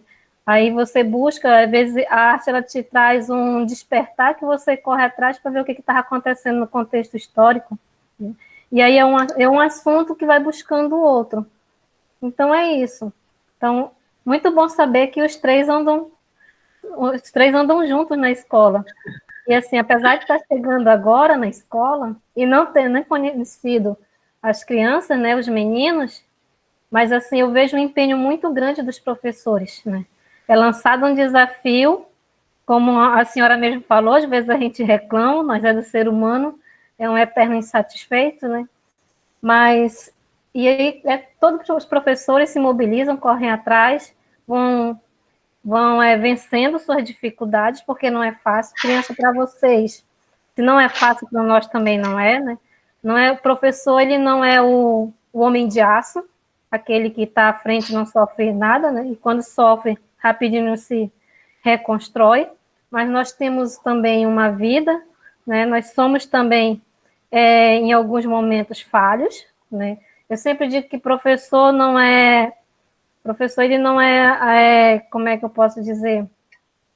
Não é aquele que nunca vai errar, né? Porque a gente, em meio à nossa vida, a gente aprende com os nossos erros. E muitas das vezes os erros, eles nos trazem um aprendizado muito maior do que aquele que a gente pega no bem bom, né? Na boemia. Então, que tá de parabéns, professora. E eu estou ansiosa para voltar, né? Para conhecer as crianças, os professores. A gente vê somente por foto. E no dia que eu me apresentei na escola foi o dia que entraram de quarentena. Então, eu não tive esse privilégio. Conheço alguns rostinhos pelos vídeos que eu peço, então a gente vai conhecendo, tá? Mas muito obrigada, e a aula foi incrível, e estar neste momento é maravilhoso. Obrigada, professora. A gente tenta, né? A gente tenta. O Diogo está perguntando aqui de que forma esse assunto pode ser cobrado no vestibular. Como ele é cobrado? Como ele é cobrado? Como eu sempre digo, senhor Diogo, além de nós podermos ter a inter-relação entre questões que falam de arte ou questões de arte junto com literatura, né? Pode aparecer dessa forma, obras relacionadas a qual período, não vai deixar de ser assim, né? Porque a arte e a literatura como sendo uma forma de arte, vai expressar de uma forma, e as demais artes vão expressar de outra forma, o mesmo período histórico que está sendo vivido, a mesma realidade que está sendo vivida, experimentada. E ainda textos relacionados a autores, dependendo do vestibular, o texto ou o contexto ou a temática dentro de determinado texto, determinado poema, determinada texto em prosa, determinado romance, dessa forma, como sempre, né? No Enem, as questões são muito mais contextualizadas, são muito mais interligadas, então você tem que estar atento às características do período, aos autores desse mesmo período e à temática trabalhada, sem mistério. São pontinhos fáceis para se ganhar no vestibular, são as questões de literatura. Sempre digo isso. Que mais? Alguém aqui falou sobre o Diário de Anne Frank. É verdade, o texto fala sobre a Segunda Guerra Mundial, o texto é ambientado nesse período, né, da Segunda Guerra Mundial. Existem muitas obras que fazem uma referência também a essa história, a história de Anne Frank, né, que é fantástica, já li também. O tema da redação já está em desenvolvimento sobre essa aula. Fantástico, professora Alexandra. Muito bem. Tá pronto, senhores? Coloquem as suas anotações aí, fazer suas fichinhas, porque a redação vem. Vamos lá. Mais alguém? Não? Ninguém mais?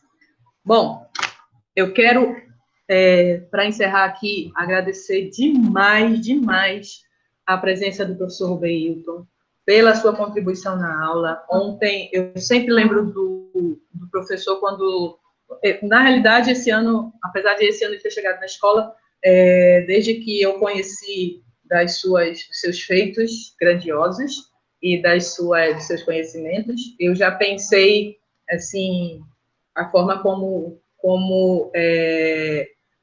tirar dele tudo que eu puder. Eu sou dessas, né? O que eu puder aproveitar dos meus colegas, eu vou aproveitar. E eu agradeço imensamente a colaboração dele aqui, porque falar de contexto histórico para os historiadores, especialmente para o professor Veilton, que é o nosso professor quase doutor, imagina, que maravilha. Então, a contribuição dele foi enorme, muito obrigada. Se o professor quiser colocar alguma coisa, pode colocar. Professora, só para lhe agradecer também, dizer para a professora Vanilza que eu estava subindo as escadas quando ela estava descendo, e talvez ela não lembre de mim, mas como historiador tenho o péssimo vício de uma boa memória, eu lembro dela, no dia que ela chegou lá na escola. E conte conosco, professora, e conte com a professora Maria Celina, tenho certeza, a Érica, todo mundo. A gente tem muito a crescer junto, né? Espero também voltar para a gente poder conversar pessoalmente e pensar melhor formas da gente interagir com essa meninada. Professora Maria Celina, de novo, agradeço, assim, eu fiquei encantado com a aula, assim, Eu conheço os poemas que a senhora citou, eu estava aqui inebriado com eles, assim, porque eu gosto demais dessas poesias, e a senhora acertou, assim, na veia. A senhora só citou poemas que eu conheço, então, assim, eu estava aqui muito, muito contente mesmo com o que a senhora estava colocando, e aprendi bastante, assim, muita coisa que a gente pensa, né?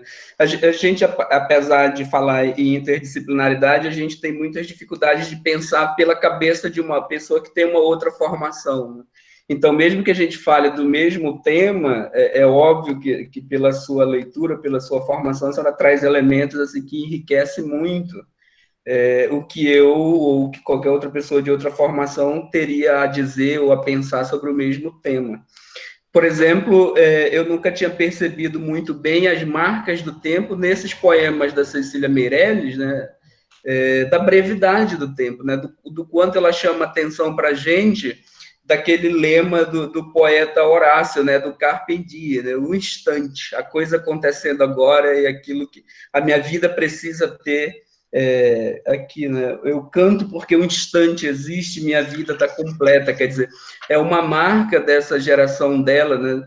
De viver essas incertezas do tempo, né? Das crises, das guerras, dos conflitos, que eu queria, inclusive, dizer isso para os meninos, né? Eu acho que tem uma certa similaridade aí com os tempos que nós estamos vivendo, né?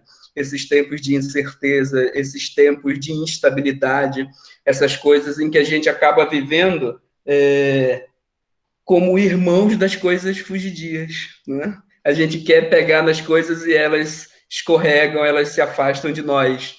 Então, assim, eu sei que vocês, né, meninos e meninas do terceiro ano, estão vivendo esses dias de tormento, atravessando noites e dias, né, no vento, com as incertezas do vestibular, com as incertezas da própria pandemia, e eu queria que vocês se apegassem numa coisa que eu sempre digo a vocês, que é a competência, a dedicação, a certeza que eu tenho que vocês podem dar muito certo, né? Ontem eu conversava com uma aluna dessa turma, inclusive, e ela me dizia que alguém tinha colocado ela para baixo, dizendo que talvez ela não conseguisse passar no vestibular no curso que ela pretendia, e eu dizia para ela que ela se apegasse na competência e na dedicação que ela tem, né?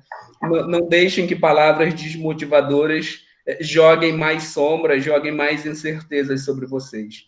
Vamos viver esses dias de incertezas, mas se apegar naquilo que a gente tem, que é a nossa força de vontade, né? Eu acho que os professores estão aí para ajudar vocês. Eu sempre me coloco à disposição de vocês e dos outros colegas professores, e vamos viver nossas incertezas, mas também vamos ter um pouco de clareza daquilo que a gente quer, e a gente segue junto.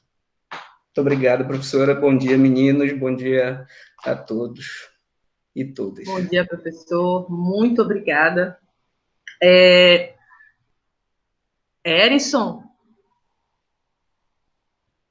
você quer colocar alguma coisa, colega? Quero só agradecer por esse momento, como disse no início, parabéns pela iniciativa, pela aula, né? Como eu te disse, alguém me perguntou no WhatsApp se vai ter atividade sobre a aula, né? Eu não sei, é a professora que decide. Já sabemos que haverá uma redação, né, da professora Alexandre. Parabéns, professor Robeilton, mais uma vez pela interação, pelos conhecimentos, enfim. Que aproveitem esses momentos aí, tá bom? Quem tem ouvidos, ouça. Obrigado. Vou agradecer aqui também a professora Dariene, que me ajudou demais esses dias aí, esses últimos momentos. Ela deve estar por aí. Muito obrigada. Eu sou imitadora das pessoas. Quando vejo que as coisas dão certo e eu posso fazer uso, eu imito mesmo, estou nem vendo. E aí a Dariane me ajudou bastante e perturbei, né? Até no horário de almoço, eu acho. Mas eu agradeço demais. Obrigada, Dariane. Muito, muito, muito obrigada. Eu quero agradecer a presença dos outros professores aqui. Eu não sei se ainda estão por aí, mas estiveram. Professora Maristane, professor Paulo, professora Juliana, professor, deixa eu ver quem mais eu vi, acho que foram esses professores que estiveram por aí. Meninos, se eu disser que eu tô com saudade de vocês, eu sou uma grandíssima mentirosa. Eu não estou com saudade de vocês. Vocês não vão acreditar em mim, eu tenho certeza. Eu estou com muita saudade de estar cara a cara com vocês, de estar na sala de aula. Mas eu quero dizer que esse momento não está fácil, né? Mas vai passar. Vai demorar, mas vai passar. Talvez a gente não aproveite esse ano como a gente pensou que ia aproveitar, mas, de alguma forma, a gente tem que aproveitar. O Enem vai acontecer.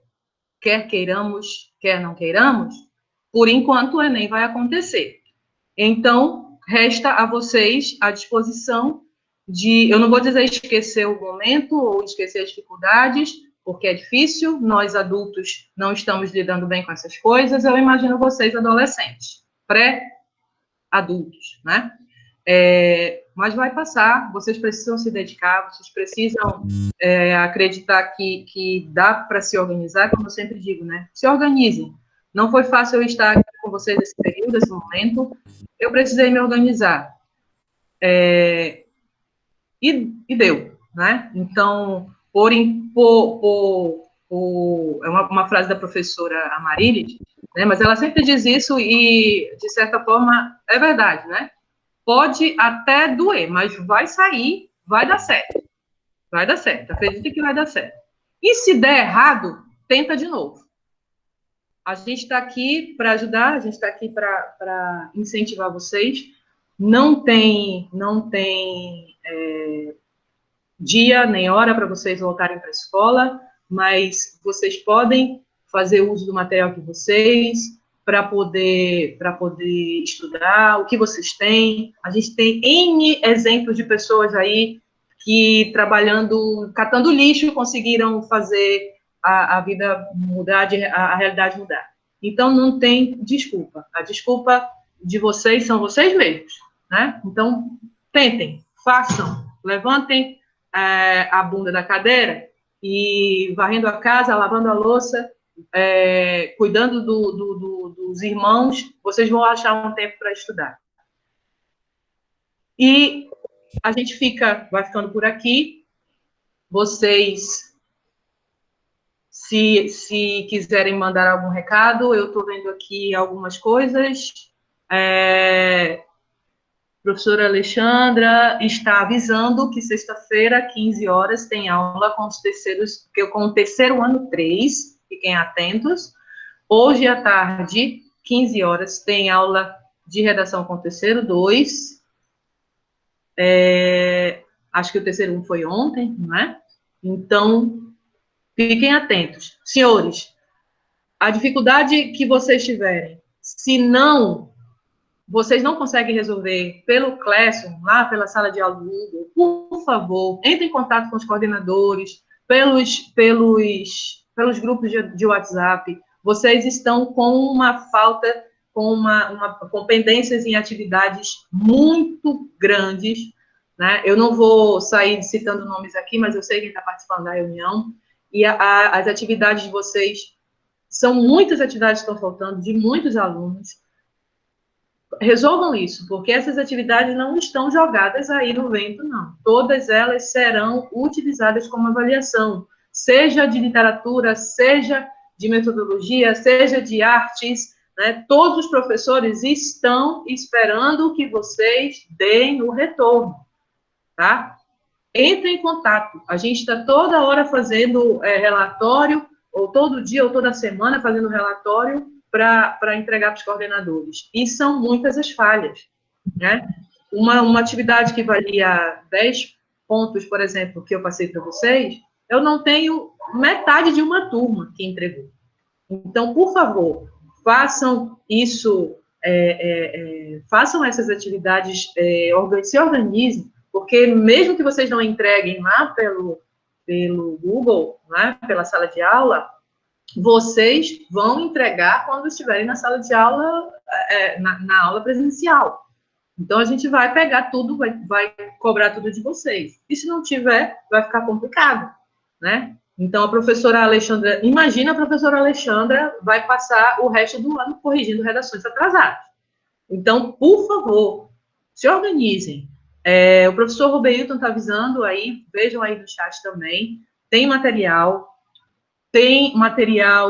da professora Vanilza, que eu acredito, não foi ontem, foi anteontem, que ela citou aí muitas atividades que estão pendentes.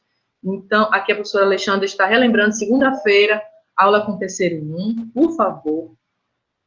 Última atividade da professora, só 6 alunos entregaram. Então, eu só estou vendo aqui, interagindo aqui no chat, o Matheus, o Diogo, o Juan, a Emily, o Vitor. Em algum momento apareceu a Raquel, em algum momento apareceu a Gabriele, o Andrew aqui no final, depois também, acho que Débora, Guilherme. Iniciou a reunião com 30 pessoas, depois foi caindo para, acho que foi em 29, e aqui, agora são 27, alguns já saíram. Enfim, Juan, Literarte esse ano, final do ano, bom, vontade não falta, né? Só que com tantas atividades que vocês têm para entregar, eu acredito que não vai ser possível. Próxima aula, a gente vai mandar os avisos aí para vocês, através dos grupos de líderes, então fiquem atentos, tá? Senhora, a gente vai ficando por aqui. Erison, vai falar? Me permite uma parte, professora, por favor, rapidinho, só reforçando aquilo que você está dizendo, e aí eu tenho que cumprir meu papel de coordenação aqui. Então, alunos, por favor, vocês do terceiro ano, avisem os colegas que sumiram. Vocês já sabem que essas atividades serão cobradas no retorno. A professora Marilis vai fazer aí uma programação com os professores, vai fazer reuniões com os professores e coordenadores, para que esses conteúdos que foram ministrados e as atividades também sejam cobradas no retorno. Então, existem determinados alunos que realmente não têm contato, não têm WhatsApp, não têm internet, ficou difícil. Mas outros a gente sabe que tem acesso à internet, que estão online, alguns que tiram foto aí de modelo no Instagram e que não respondem no grupo, né? Eu digo isso citando exemplo, porque são pessoas que a gente procura, que a gente manda recado e não visualizam as mensagens e não dão assistência, né? E isso será cobrado, porque essas pessoas nominalmente a gente está citando para a coordenação todos os dias, né? Então alertem os colegas de vocês a respeito disso, tá bom? É isso, obrigado. Então, gente, mais alguém? Senhor Diogo? Amém, senhor Diogo? Amém. Prazer de tudo, Deus acima de tudo. Raquel, obrigada. Professora Juliana, vou aproveitar aqui também. Nós temos uma sala em comum, professora Juliana, professora Alexandra e eu vejo lá a situação dos senhores, e está realmente crítica, né? Então, como é que vocês pretendem ser avaliados sem as atividades, e especialmente nesse momento? Por favor, se organizem. Vocês, por favor, a partir de agora, vocês podem, eu agradeço definitivamente agora a presença de todos. Amanhã, eu não lembro quais são as aulas, eu posso ver aqui para já deixar vocês, mas eu acredito que vocês já tenham recebido aí o horário, mas amanhã já estão, a Leandra está falando alguma coisa aqui, eu não entreguei da professora Carla, porque a atividade está incompleta. A professora Carla pode verificar lá a atividade, ver se tem algum problema, para poder editar, né, se for o caso. Então, a professora deve olhar lá na sala para ver se está faltando alguma coisa. Ok. Ela já deve estar lendo aí a mensagem. Então, senhores, definitivamente, muito obrigada a presença de vocês. Façam suas anotações, façam agora um fichamento, né? Coloquem as referências que vocês receberam aqui na aula, procurem as fontes, pesquisem sobre os autores, sobre a biografia deles. Uma coisa para encerrar que eu acabei lembrando esquecendo, e agora eu estou lembrando. Antes, os estudiosos não gostavam muito de que se relacionasse ou se estudasse os autores pelas suas biografias, para que não houvesse interferência enfim. Mas, com o tempo, isso foi mudando, esse pensamento foi mudando, e na literatura não tem como a gente desassociar o autor da sua vida, apesar de que o autor, o poeta, é um eterno fingidor, né? Mas não tem como desassociar a realidade que o poeta vive com a sua obra. Talvez a gente vá ter algumas coisas estranhas aí, né? Ou o poeta vive de uma forma e fala de outra, mas lembre-se que o eu poético é uma coisa diferente do poeta, mas não tem como ele não expressar suas emoções ou um pouco daquilo que ele é nos seus textos. A gente fica por aqui, vocês podem ir saindo da sala e até a próxima. Muito obrigada novamente a todos que estiveram conosco aqui. Bom dia.